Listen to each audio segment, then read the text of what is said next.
I never believed someone could be punished for a crime they didn't commit. Until he showed up at my door. He looked at me and said one sentence that froze my blood.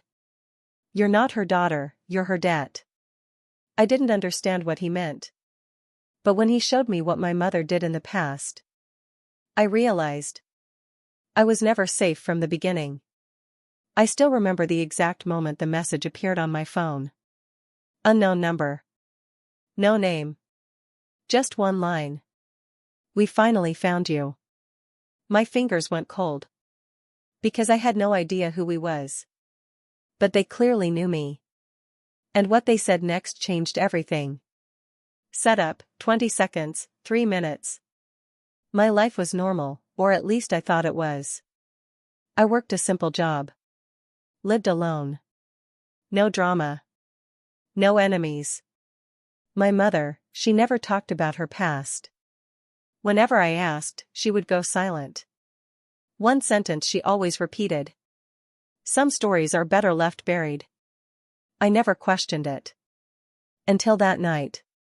When someone knocked on my door, at 2:47 a.m. Discovery. I opened the door slightly. A man stood there. Calm. Too calm. His eyes didn't blink. He asked only one question.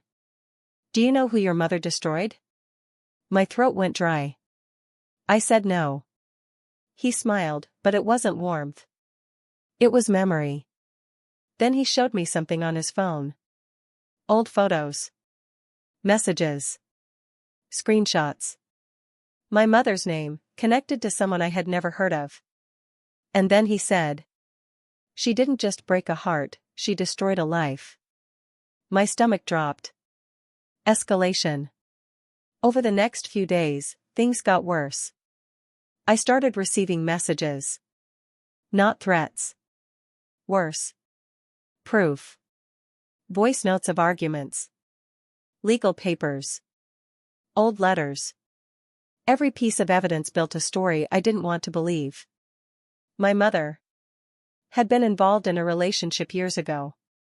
But it wasn't love. It was betrayal. Manipulation. And according to him, she left destruction behind her. I confronted her. Her hand shook the moment she saw the phone. For the first time in my life, my mother couldn't look me in the eye. She whispered. "I thought it was over." But it wasn't. Not for them. Dark truth. That night, everything collapsed. The man returned. This time he wasn't alone. And he finally told me the truth. His father had died after what my mother did. Not directly. But emotionally destroyed. Bankrupt. Broken. Left with nothing. And he looked at me and said, "We waited years, not for her." He stepped closer. For someone she would actually love. My body went numb. That's when I realized I was never the target by accident. I was the plan.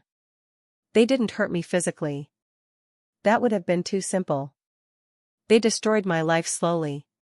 My job suddenly downsized me. My friends stopped replying. My private messages leaked. My trust in everyone started breaking. And then came the final move. A public post.